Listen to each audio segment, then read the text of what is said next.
어떤 동네에 어떤 마을에 예수님을 한 사람이 믿기 시작했습니다. 사람들이 그 동네에는 아직 예수님 믿는 사람이 없었기 때문에 그 사람이 예수님 믿는 것을 사람들이 처음 봤고요.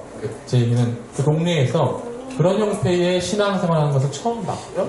사람들이 유심히 그 예수 믿기로 한 사람을 유심히 쳐다봤습니다. 보니까 어떤 유별나거나 특별한 건 없었습니다. 근데 보니까 매일같이 예수 믿는다는 사람이 기도를 하고요. 매일같이 성경을 읽고 매일같이 다른 사람들한테 잘 웃어주고 환대해주고, 그리고 주일이면 일요일이라고 안 부르고 주일이라 말하면서 교회를 가서 늦게 있다 오는 것. 그것이 이제 그 사람들이 관찰한 내용이었습니다. 그 단순화해보니까 그 사람들이 이제 봤을 때 그걸 배우는구나. 교회 가면 성경 읽기, 기도하기, 구제하기, 다른 사람들하고 잘 대해주기, 그 다음에 교회 열심히 다니기, 저렇게 하는 것을 가르치는구나 라고 동네 사람들이 다 생각을 했어요. 어느 날 예수 믿는 사람이 예수 믿지 않는 다른 여러 사람과 대화할 시간이 있었습니다. 그때 예수 믿지 않는 한 사람이 예수를 이제 막 믿기 시작한 그 사람에게 질문을 했습니다. 자기가 이제 본 대로, 자기가 안 대로, 자기가 이제 그 사람을 관찰한 대로 기독교를 잘 요약해서 그게 그리스도인이냐고 물어봤어요. 이렇게 물어봤습니다. 성경 잘 읽고, 성경 읽고, 기도하고, 구제하고, 환대해주고, 교회 다니면 기독교인이 되는 거야? 라고 이제 물어보죠. 그렇게 하면 기독교인이 되는 거야? 라고 물어봤습니다. 성경 읽고, 기도하고, 구제하고, 환대해주고, 교회 다니면 기독교인이 되는 거야? 라고 할 때, 이 질문을 할 때, 이제 이 예수님을 믿기 시작한 이 사람은 그 사람에게 대답을 해주어야 합니다.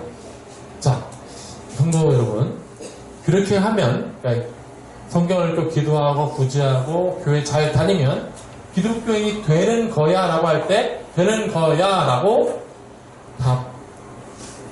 답해야 합니까? 아니면 어떤 대답을 해줘야 합니까?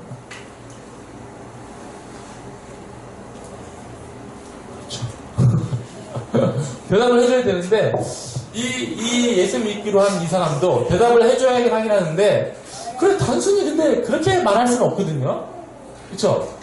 성경을 읽고 기도하고 구제하고 교회 헌금 내고 기도한다고 해서 그리스도인이 되는 거야, 된다 라고 그가 질문한 내용에 이꼬를 달아가지고 답을 할 수 있는 그 찜찜함, 없는 찜찜함 동의하세요 여러분?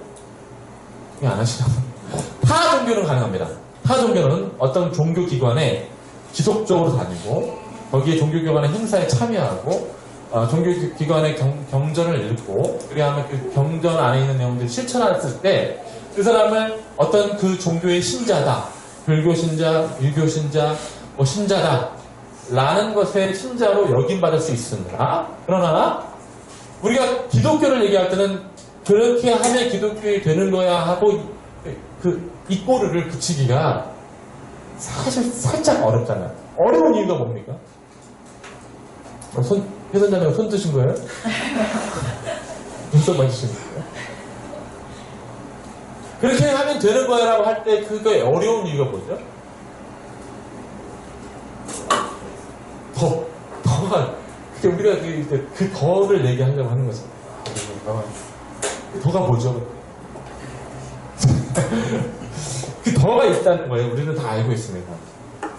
우리가 잘 알고 있는 것처럼 이 내용들이 뭔가 더 있는 것 같이 오늘 본문 안에서도 이 문제 안에서 사실 갈라디아 교회 성도들이 여러 부류로 한 3부류 정도로 나눠져 있었습니다. 잘 알고 있는 것처럼 이렇게 성경을 꾸준히 읽고 기도 열심히 하고 할례를 행하고 어떤 절기를 지키며 율법의 조항을 지켜야 그 사람이 기독교인이 된다 라고 했던 사람들이 있었습니다. 그 사람들을 갈라디아 성도 안에서 봤을 때 유대주의자라고 불렀습니다. 유대주의. 제가 많이 설교했었죠? 율법을 지켜야 되고 할례를 행해야 그 사람이 그리스도인이냐 하는 유대주의자 혹은 율법주의자라고 볼 수 있습니다. 자, 정리됐습니다. 유대주의자, 율법주의자 뭔지 아시겠죠? 그러나 반대로 이런 사람이 있었습니다. 오늘 말씀해 보니까 5장 1절에 보면 그리스도께서 우리를 자유롭게 하셨다. 우리는 이미 구원받은 사람들이지 않느냐. 구원받은 사람들이 뭘 더 지키기 위해서 율법과 뭘 지키느냐. 그런 것들은 안 지켜도 된다. 이미 구원받았기 때문에 그 자유를束縛당할 필요가 없고 더 자유롭게 살아야 한다. 율법에 얽매일 필요가 없다. 교회를 이미 구원받았는데 교회를 굳이 교회를 잘 참석하기만 하면 되지 매주 나올 필요는 없다. 이미 구원받았기 때문에 성경을 매번 읽을 필요는 없다. 이미 구원받았기 때문에 매번 기도할 필요는 없다. 그냥 마음대로 그냥 하면 된다. 라고 했던 사람들이 있었습니다. 이런 사람들은 율법 폐기, 율법을 버려야 한다고 해서 율법 폐기론자라고 불렀습니다. 자, 우리는 이 두 선택지 앞에 놓인 거예요. 유대주의자 아니면 율법 폐기론자.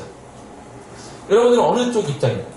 유대주의자 입장입니까? 그러니까 이제 그런 것을 다 지켜야 그리스도인이야. 아니야, 그렇게 지킬 필요 없어. 그냥 자유롭게 생각하면 돼.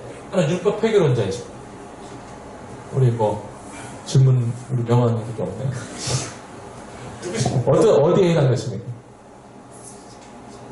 네. 율법 폐기론자에?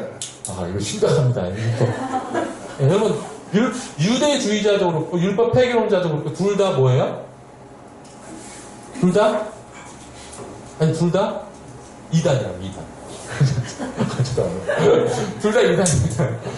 유대주의자도 아니고, 율법 폐기론자도 아닌, 우리는 제3의 입장을, 우리 사실 알고 있는 내용이에요. 제3의 입장이 우리에게 있다는 것이죠. 말씀을 잘 읽어보겠습니다. 13절, 14절. 다시 한번 볼까요? 오늘 본문 13절, 14절. 자, 한번 보면.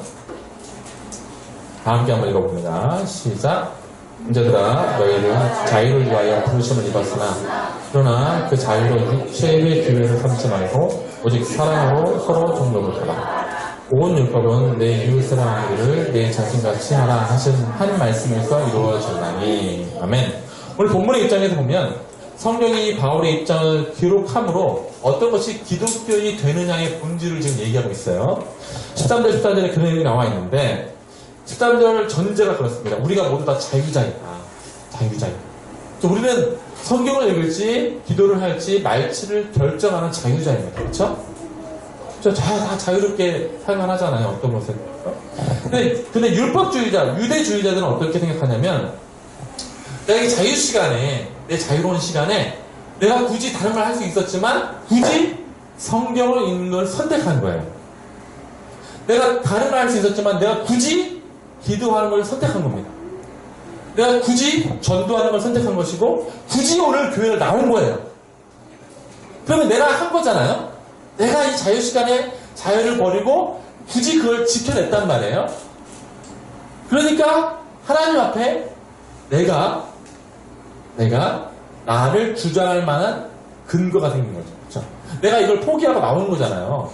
그렇죠? 내가 내 자유 시간에 다른 걸 TV도 볼 수 있고 영화도 볼 수 있는데 그 성경을 읽었단 말이에요. 그럼 하나님께 내가 할 말이 있단 말이에요. 내 자유를 제가 포기했으니까 하나님 보십시오. 오늘 주일날 우리 왔잖아요. 그렇죠? 다른 거 할 수 있었잖아요. 축구도 할 수 있었고. 그렇죠? 어쨌든 영화도 볼 수 있었고 밥도 먹을 수 있었고 하지만 오늘 나왔잖아요. 그쵸? 나온 이유는 누구 때문이에요? 여기 때문이니까 나왔단 말이에요. 이 나온 것에 대해서 내가 어쨌든 내 자유를 포기한 것에 대한 대가가 있단 말이에요.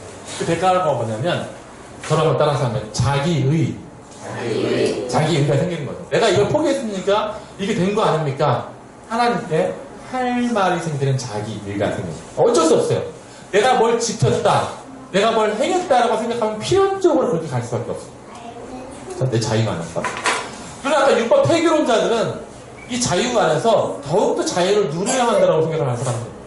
이미 구원받아서 자유를 주셨는데 왜 이 자유를 뭘 지켜서 교회를 다니고 성경을 뭘 지켜서 이 자유를 빼앗기느냐. 자유를 빼앗기면 안 된다. 자유롭게 살아야 돼. 오히려 더 자유롭게 살아야 된다. 내 마음에, 이미 구원받았기 때문에 내 마음에 원하는 대로 자유롭게 살아야 된다. 예를 들어서 지금 명화는 졸려요. 율법 폐기론자는 어떻게 할까요? 예배 시간 졸린다? 그럼 자요. 자유가 있으니까 내 안에. 이미 구원받았는데 내가 좀 좋다고 해서 구원을 뺏기는 것도 아니고 이미 자유자이잖아요. 그렇죠? 그러나 유대주의자인 우리 성철원 장사님 죄송합니다. 졸고있는 명안을 보면 저런 이상한 사람을 봤다. 그렇죠? 이렇게 된단 말이에요. 그러나 우리는 지금 유대주의자도 아니고 율법 폐기론자도 아닙니다. 제 13절, 14절 말씀에 반복되는 구절이 있었습니다. 이게 바울의 말한 우리가 알고 있는 우리의 제3자의 입장입니다. 13절, 14절에 반복되는 단어가 있습니다. 문장이 아니라 단어. 단어가 뭐죠? 13절, 14절 단어. 자유 말고. 예? 자신이 없어.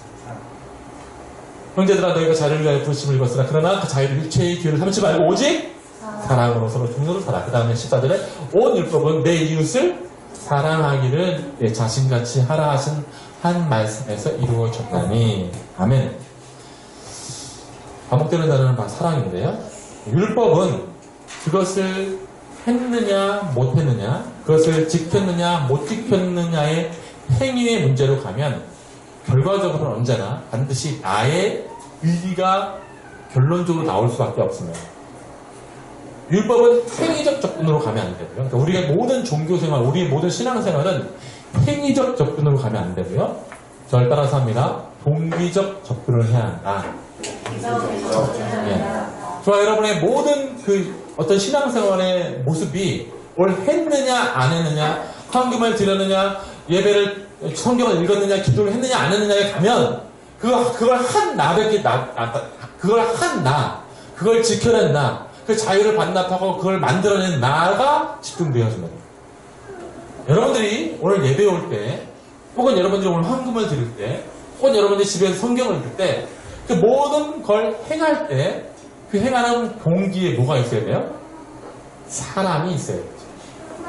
누굴 향한 사랑? 하나님을 향한 사랑이 있으면, 하나님을 향한 사랑이 있으면 내가 드러나지 않아요.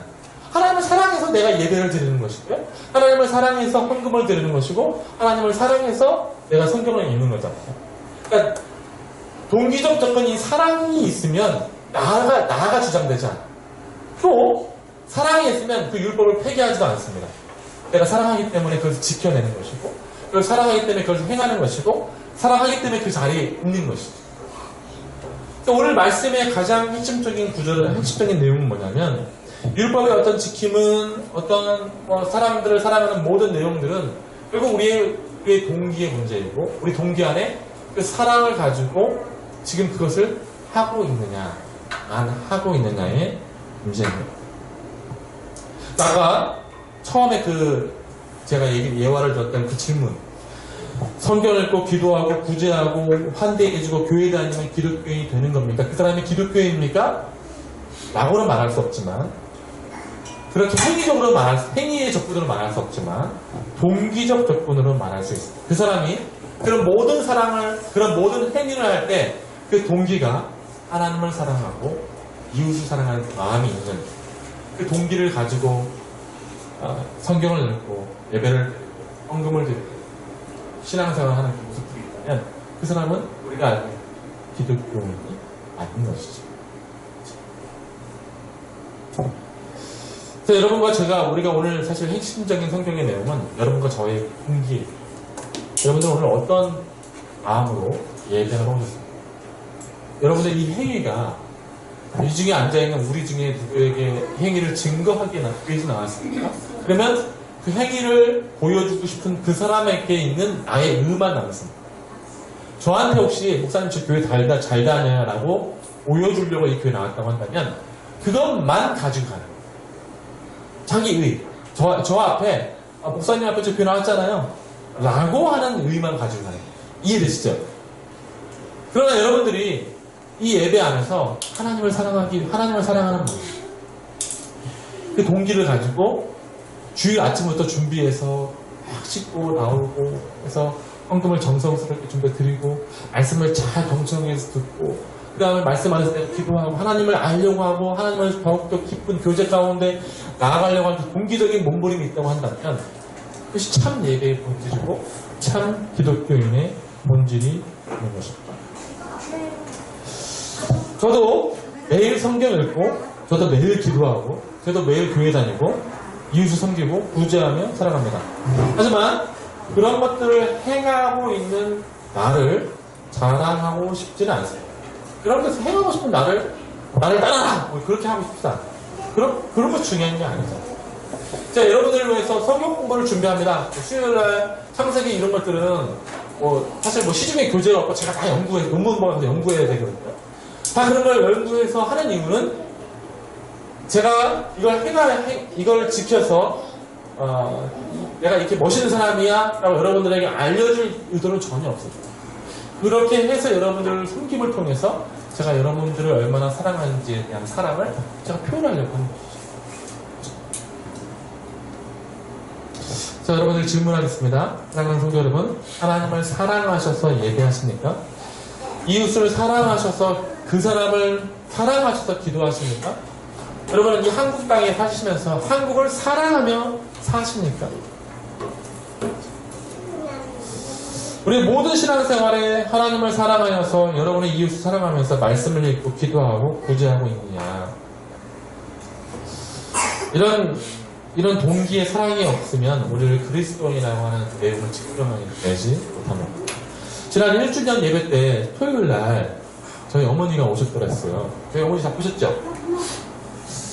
오셨었는데 오신 이후에 저희 어머니가 여기 교회를 오시면 안 돼요. 왜냐하면 오신 이후에 모든 모자 관계, 부녀 관계, 부모와의 저희 관계는 이 시기에는 항상 그래요.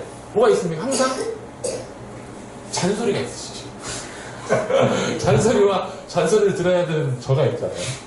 저희 어머니는 권사인데도 불구하고 저보다 직급이라 표현하면 죄송하지만 직급이 낮은데도 불구하고 와서 끝나고 나서 잔소리를 하시는 거예요. 뭐라고 잔소리 하시냐? 양복이 왜 그렇게 허술한 걸 입었느냐? 왜 그렇게 설교를 하느냐? 왜 그렇게 신실리가 우리 웃고 설교하느냐? 저는 최대한 성도들과 관계를 하는 건데 소위 잔소리를 하시죠. 그러나 그 잔소리를 제가 들었을 때 저희 어머니와 제가 다퉜을까요? 다퉜다고 생각하시는 분 계세요 혹시? 그거 몰라 모두 몰라 엄마 하면서 제가 싸웠을까요? 제가 왜 저희 어머니와 그렇게 저를 막 핀잔 주고 저를 정죄해야 돼. 뭘 지켰느냐 안 지켰느냐의 문제를 가지고 저를 정죄해야 되는 저희 어머니와 다투지 않았을까요? 왜 그렇죠? 저희 어머니가 뭘 지켰느냐 안 지켰느냐의 문제로 저를 얘기한 것이 아니라 저를 사랑하는 마음 가운데 걱정이 든 얘기로 들었기 때문이죠.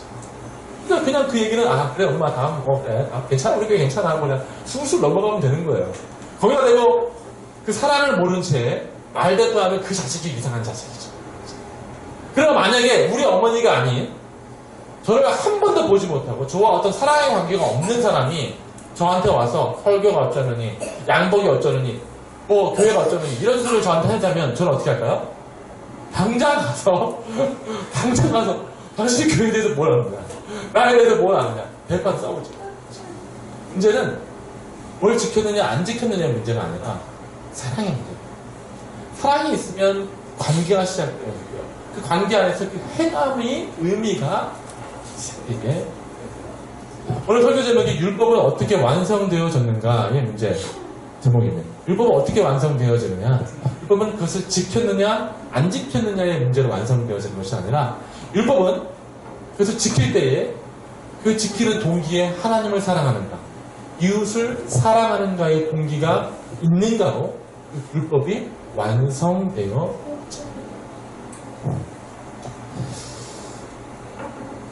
여러분 다시 한번 질문합니다. 하나님을 사랑하셔서 예배하시고 기도하고 계십니까? 여러분 안에 하나님과 관계를 맺고 하나님을 더욱 사랑하기 위한 모습으로 예배를 드리십니까? 그렇게 예배드리지 않으면 예배를 드리고 있는 예배를 자유를 포기하고 예배를 드리고 있는 나만 남습니다. 예배를 이렇게 마치고 돌아가면 아무것도 남지 않아요. 억지로 끌려와서 억지로 예배드리는 자유를 포기한 불쌍한 나만 있는 거죠. 그렇죠? 우리 그러지 않으려고 예배에 이렇게 그래서 교회를 개척하고 이렇게 예배를 드립니다. 나라는 존재가 살아있어서 돌아가면 예배에 실패하는 거예요. 내가 오늘 예배 잘 들었다. 내가 오늘 예배 들었다. 라고 들어가. 내가 오늘 하나님과 사랑의 관계를 가졌다. 내가 하나님을 이렇게 사랑해서 이렇게 모였는데, 하나님과 기쁜 교제가 있어. 내가 이런 우리 함께 모인 성도들과 이웃과 함께 사랑해. 내가 사랑을 위해서 모였는데, 그 사랑이 나가고 받아봤죠. 그게 중요한 핵심이에요. 여러분, 생각을 해보십시오. 하나님이 만약에 이 자리에, 우리와 지금 함께 예배를 드리시는 이 자리에, 어떤 마음으로 하나님의 동기는 어떤 것일까? 하나님도 우리의 행위에 집착하실까? 누가 헌금을 드렸나 안 드렸나를 지켜보시고, 누가 예배 시간에 정확히 지켰나 안 지켰나를 지켜보고 계시고, 그걸 지킨 사람을 하나님께서 의롭다 하시고, 그렇게 하나님께서 지금 예배를 대하고 계십니다. 하나님도 역시 어떤 행위적 조건으로 이 예배의 모습, 율법을 보시지 않습니다. 하나님도 이 자리에 임재하시는 내용은 사랑의 모습으로 임재하시죠. 여러분, 천국에 갔는데, 천국에 올라갔어요, 죽어서. 천국에 올라갔더니 그 하나님이 율법의 하나님이에요. 천국에서 계속 뭘 지켜야 되고 안 지켜야 돼요. 예배 시간 지켜야 되고 딱딱한 시간이 있고 딱딱하게 있고 뭐가 다 있어요. 그러면 그것을 천국에다 말할 수 있어요? 그런 천국에 가고 싶으세요? 저는 안 가고 싶어요. 하나님을 우리가 대단히 오해하고 있는 거예요. 우리가 왜 하나님을 그렇게 믿고 있고 하나님을 향해 감동하고 있는 이유가 뭘까요? 하나님이 우리를 대하실 때 율법의 행위로 우리를 대하시는 것이 아니라 사랑으로 대하시는 것입니다. 우리가 그 하나님을 기대하고 있는 것이죠. 그러면 이제 이 질문을 들어갈 수밖에 없습니다. 우리 모든 동기에 하나님을 사랑하는 마음이 있어야 한다고 했는데, 우리 모든 신앙생활의 동기를 하나님의 사랑으로 어떻게 채울 수 있겠느냐. 그 동기를, 하나님을 사랑하는 마음을 어떻게 가지고 예배할 수 있게 합니다. 이게 이제 이게 여기서부터가 신앙이에요. 저를 이제 계속 제가 몇 번 지금 얘기하는 내용이고요. 저를 따라서 합니다. 하나님만 의지합니다. 네, 이게 바로 신앙이거든요. 이게 예배의 동기입니다. 하나님만 의지합니다. 그러면 하나님을 향한 사랑이 생겨요. 하나님이 나를 얼마나 위하시는지 알게 돼요. 하나님만을. 내가 다른 것에 어떤 기준을 가지고 다른 것에 어떤 생각을 가지고 있을 때는 하나님만에 대한 초점이 없어져요. 하나님만만 생각하면 하나님이 나를 얼마나 사랑하실지 알게 돼요. 제가 지난번 한 2주 전에 그냥 저도 우울할 때가 있습니다. 이렇게 저도 남자들도 우울한가? 저도 감정 기복이 좀 있는 사람이에요. 그때는 감정이 쭉 내려가가지고 목요일 저녁에 제가 한번 얘기했나요? 어쨌든 목요일 저녁에 집을 내팽개치고 제가 나갔다 올게. 나가지마 했지만 내가 나갔다 올게. 나갔다 추운 겨울날. 근데 이제 저희 집 앞에가 다 바닷가를 거니는데 저희 집 바닷가지만 풍경들이 이렇게 있잖아요. 막 건물. 저쪽 넘어서는 논현동이거든요. 논현동 막 불빛이 건물들이. 제가 막 그때 마음 답답해서 막 기도하면서 걷고 있었는데, 하나님께서 제가 그 마음 속에서, 하나님께서 답답합니다. 마음을 답답합니다. 하나님은 어떤 존재이시고 어떤 의미가 있습니까? 라고 물어봤어요. 하나님께서 저한테 이런 마음을 주시거든요. 야, 문제다. 저렇게 불빛들 많이 세워지고 아파트가 많이 세워질 때 그 전에 그 전에 이 땅은 그 전에 뭔 줄 알아? 다 논밭이었어. 여기는 간척지였어. 여기 아무것도 없었어. 근데 세월이 흘러서 시간이 지나서 내가 다 만든 거야 라고 하나님께 마음을 주셔. 그냥 아무것도 없었지? 그러나 나는 그런 존재야. 나는 아무것도 없는 데서 뭔가를 세워내기도 하고 뭔가를 바꾸기도 하고 뭔가를 시간에 따라 변화를 줘서 내가 원하는 대로 만들어가는 존재야. 네가 날 알아? 나는 그런 마음을 주셨어요. 제가 막 눈물이 났어요. 왜냐하면 저는 왜 마음이 답답했냐면 저는 제가 생각하는 것이 있었거든요. 교회는 이래야 되고, 목회는 이래야 되고, 사람들은 이래야 되고, 제 생활은 이래야 되고, 이런 게 제 기준이었거든요. 근데 하나님이, 그건 네 기준이잖아. 네가 나를 알아? 라고 했을 때, 앞으로, 그러니까 이 풍경들이 이렇게 바뀐 것처럼, 저나, 우리 교회나, 여러 성도들이나, 모든 사람들이 어떻게 바꿀 것인지에 대한, 너는 그런 능력이 없지만, 나는 그런 능력이 있는 줄 네가 알아? 라고 저에게 말씀하시는 거였어요. 제가 그때, 하나님만을 바라볼 수밖에 없구나. 라고 생각했어요. 하나님만 생각하니까, 그렇지, 나는 그런 힘이 없었지. 라고 생각하면서, 하나님이 너무너무나 사랑하는 마음이 듭니다. 하나님을 더욱더 사랑하는 마음이 들고, 제가 우울한 마음까지 나왔지만, 들어올 때는 제 입에서 찬송이 나왔어요. 찬송이 나오면서, 하나님과 교제하는 거. 아마 신앙생활은 그런 것 같아요.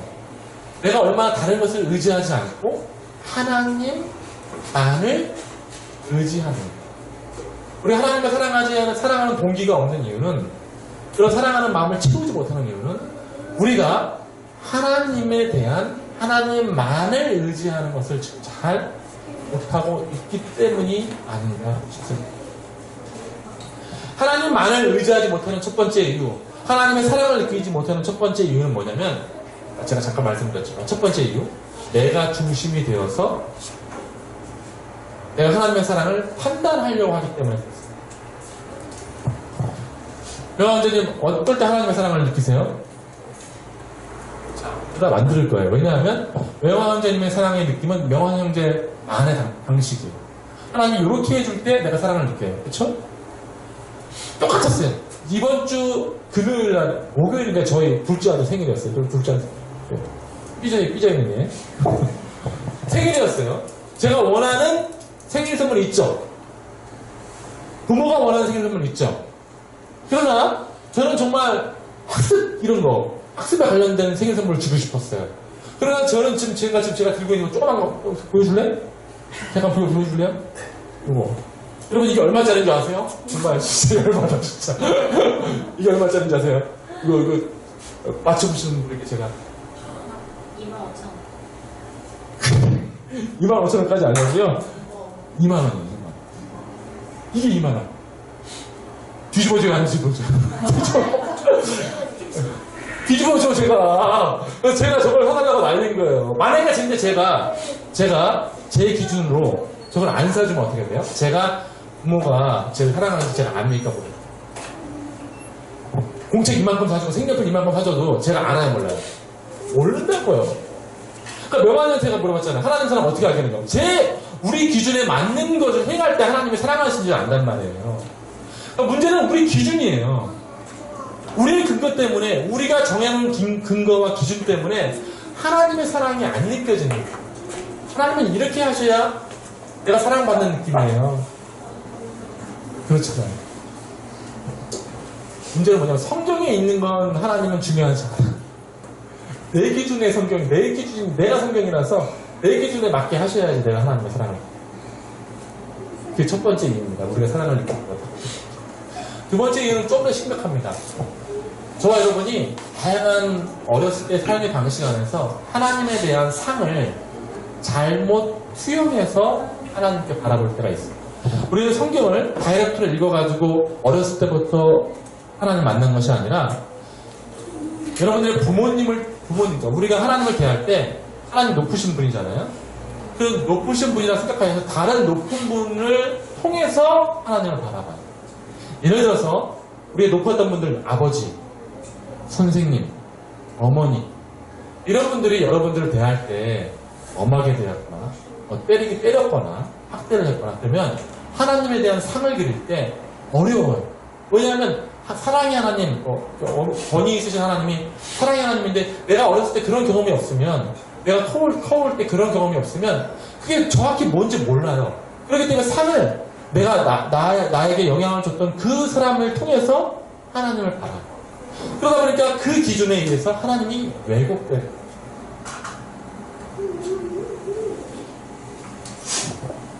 두 가지 이유가 있는 거예요. 우리 하나님의 사랑을 느끼지 못하는 것. 첫 번째, 내 기준.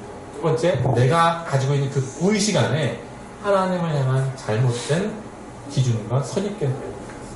이게 사실 신앙을 좀먹는 가장 어려운 문제. 그러나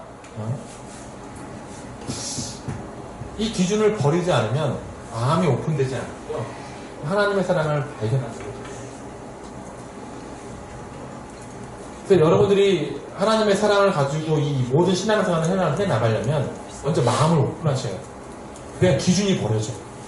근데 만약에 그 기준을 여전히 가지고 있으면 언젠가 여러분들이 예수님을 십자가에 못 박았던 그 사람들처럼 하나님을 버릴 수 있고 십자가에 못 박을 수 있어요.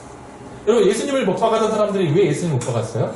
자기들의 기준에 합당하지 않은 메시아였기 때문에 예수님을 못 박아버린 거잖아요. 우리는 그럴 수 있는 존재예요.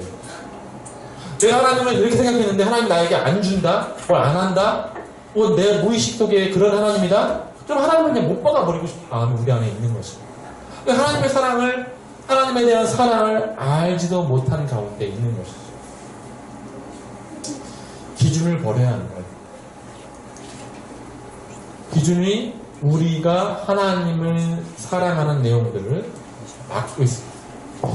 기준은 사랑의 시작점이 아니라 그 기준이 오히려 십자가상의 예수님, 사랑의 하나님을 우리 스스로 죽이는 일을 만들어내고 있습니다. 마음을 오픈하면 보입니다. 자, 이제 마음을 한번 오픈해보고 한번 보겠습니다. 말씀을 한번 찾아보겠습니다. 신명기 7장 7절 이하의 말씀입니다. 여기 앞에 나옵니다. 나오시는데 제가 마음을 오픈하라고 했어요. 이 말은 여러분들이 가지고 있는 기준들을 버리고 여러분들이 가지고 있는 선입견을 버리고 하나님은 이렇게 여러분들을 대하신다. 자, 7장 7절부터 9절까지 읽어보겠습니다. 자, 시작. 여호와께서 너희를 기뻐하시고 너희를 택하심은 너희가 다른 민족보다 수요가 많기 때문이 아니니라. 너희는 오히려 모든 민족 중에 가장 적으니라. 여호와께서 다만 너희를 사랑하심으로 말미암아 또 너희의 조상들에게 하신 맹세를 지키려 하심으로 말미암아 자기의 권능의 손으로 너희를 인도하여 내시되 너희를 그 종되었던 집에서 애굽왕 바로의 손에서 속량하셨나니 그런즉 너희는 몰라. 오직 내 하나님 여호와는 하나님이시요 신실하신 하나님이시다. 우리가 어떤 말씀의 7절 보면 우리가 수요가 많고 사람들이 잘 낳고 이렇기 때문에 하나님께 우리를 접근하신 것이 아니에요. 그냥 하나님 편에서는 하나님이 사랑하시기로 작정하셔서 결정하셨기 때문에 여러분들에게 찾아오셔서 지금 이 자리에 임재하시고 우리와 함께 사랑의 관계를 나누기를 원하십니다. 하나님의 입장은 그거예요. 우리는 어떤 기준을 대해서 하나님을 대하지만 하나님은 우리를 향한 기준이 없어요. 보세요. 기준이 없잖아요. 다. 그냥 하나님이 그냥 사랑하시기로 작정하신 거죠. 한 번 더 말씀을 찾아보겠습니다. 로마서 5장 6절 이하의 말씀. 여기 나와 있습니다. 네. 자, 다 함께 한번 더 한번 읽어봅니다. 5장 6절. 자, 6절 읽고 여러분 7절 읽고 8절 읽고 9절 읽고 다 함께 읽습니다. 제가 먼저 읽습니다. 우리가 아직 연약할 때에 그냥 선입견을 갖지 마시고 그냥 받아들이세요. 연약할 때에 기약대로 그리스도께서 경건하지 않은 자를 위하여 죽으셨고 8절 시작. 의인을 위하여 죽는 자가 쉽지 않고 선인을 위하여 영광이 주는 자가 복 있거니와. 8절. 우리가 아직 죄인 되었을 때에 그리스도께서 우리를 위하여 죽으심으로 하나님께서 우리에게 대한 자기의 사랑을 확증하셨느니라. 9절 시작. 그러면 우리가 내 피로 말미암아 의롭다 하심을 받았으니 더욱 그로 말미암아 진노하심에서 구원을 받을 것이니. 10절 다 함께 읽습니다. 시작. 우리가 원수 되었을 때에 그의 아들의 죽으심으로 말미암아 하나님과 화목하게 되었으니 화목하게 한 자로서는 더욱 그의 살아나심으로 말미암아 구원을 받을 것입니다. 아멘. 우리가 연약할 때에, 죄인 되었을 때에, 우리가 원수 되었을 때에 하나님은 그런 모든 조건들과 결별하시고 우리 한 사람 한 사람을 사랑하셨습니다. 우리는 조건을 내걸고 우리는 기준을 내걸고 하나님을 사랑하지만 하나님을 향해 다가가지만 하나님은 그 모든 조건을 걸려고 할 때 그 모든 조건을 오히려 내버리시고 우리가 죄인이었을 때, 연약할 때, 원수 되었을 때 우리 가운데 오셔서 하나님이 우리를 얼마나 사랑하시는지에 대한 사랑을 온 지구상에 나타내 보여주셨습니다. 그리고 날 먼저 사랑하셨죠. 내가 기준을 제시하기도 전에 하나님은 그 조건을 다 없애시고 우리를 먼저 사랑하셨어요. 사랑하는 성도 여러분, 이 하나님을 마음을 오픈하시고 마음을 여시고 보시고 그 하나님과의 관계 안에서 여러분의 모든 신앙생활 예배하고 기도하고 말씀 읽고 헌금하고 교회 다니고 하나님과의 그 은밀한 친밀한 관계의 내용들이 있어야 할 것입니다. 오늘 말씀을 정리합니다. 오늘 말씀은 전혀 어려운 말씀이 아니고요. 이 모든 말씀, 모든 신앙생활의 내용이 행위의 접근으로 갈 것인가? 아니면 우리 안에 동기의 접근으로 갈 것인가? 동기 안에 사랑이 있느냐 없느냐? 혹시 우리 안에 있어야 될 내용입니다. 저 여러분의 삶 안에 사랑이 충만해 있기를 주의 이름으로 축원합니다.